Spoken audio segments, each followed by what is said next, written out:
In 1921, the Allies were still discussing how much Germany should finally pay.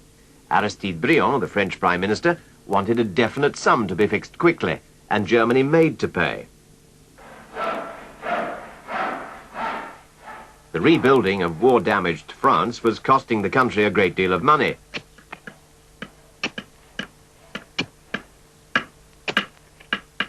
Why should the French be taxed more heavily to pay for all this, when the money could be squeezed out of Germany?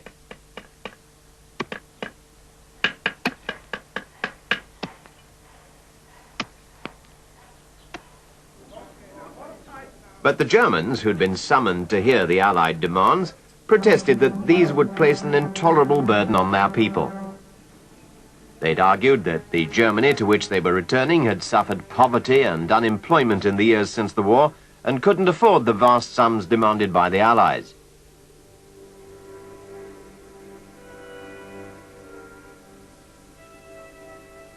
Germany was already in a bitter mood. Might not reparations only make things worse?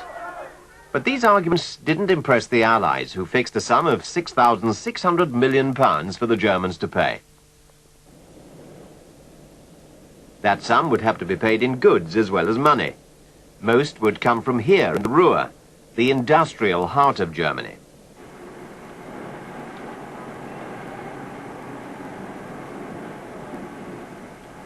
But at the end of 1922, the Germans fell behind with their payments, and Raymond Poincaré, the new French Prime Minister, decided to act.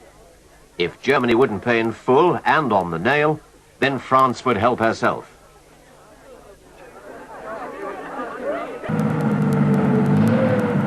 So, on the 11th of January 1923, French and Belgian troops entered the Ruhr to force the Germans to pay up.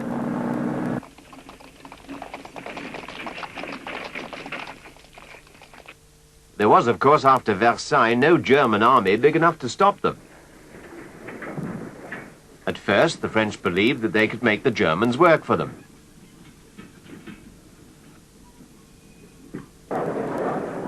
But suddenly, German politicians and people were united in a common cause, hatred of the French, and huge protest meetings were held all over Germany.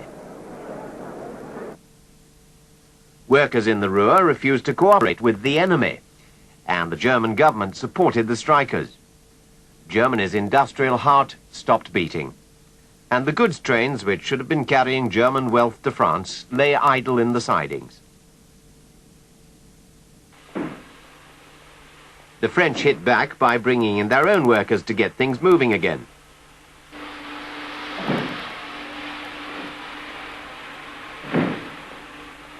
Their attitude towards the Germans in the Ruhr began to harden. They tried to cut the Ruhr off from the rest of the country. German visitors were searched as if they were entering a foreign land.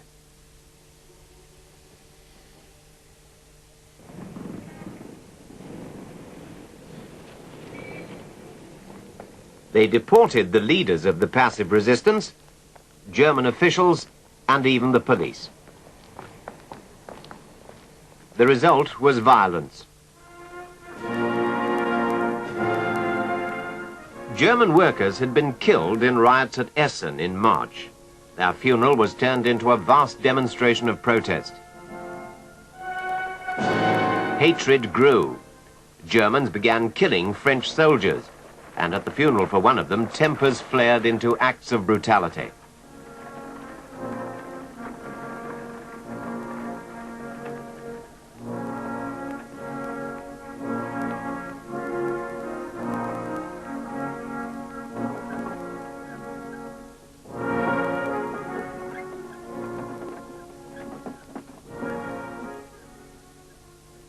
"1923 was disastrous for Germany.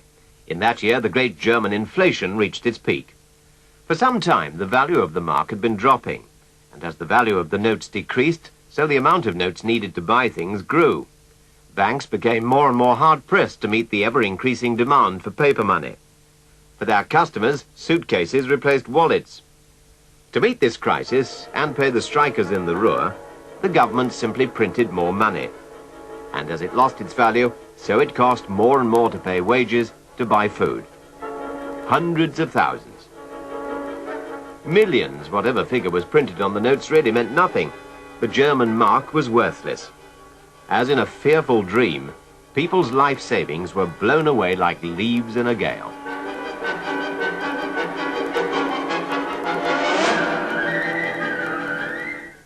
As Germany slid towards disaster, Gustav Stresemann was appointed Chancellor.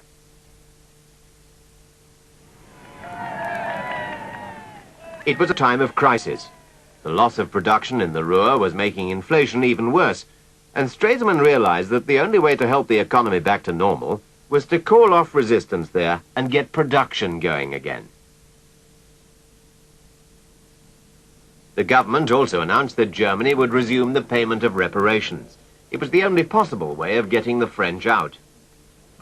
Meanwhile, inflation was being brought under control. The old worthless money was called in and destroyed and replaced by a new currency. At the same time, a committee under Charles Dawes, an American, was set up by the Allies to scale down the reparations so that Germany could afford to pay them.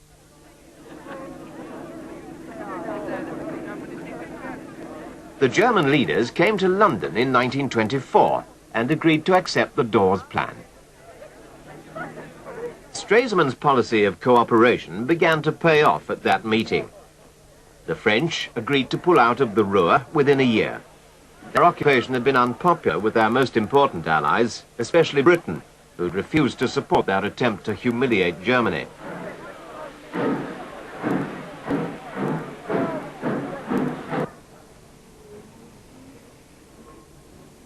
As German industry returned to normal after the chaos of occupation and inflation, Stresemann brought off another triumph, this time at Locarno in Switzerland.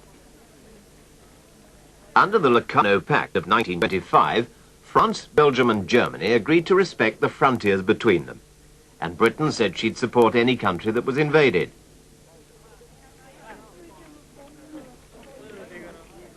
Old enmities seemed to be disappearing, and Germany no longer feared the threat of a French invasion. Finally, at Geneva in September 1926, Germany became a full member of the League of Nations. Aristide Briand, now Foreign Minister of France, welcomed Stresemann as an equal. It was all very friendly.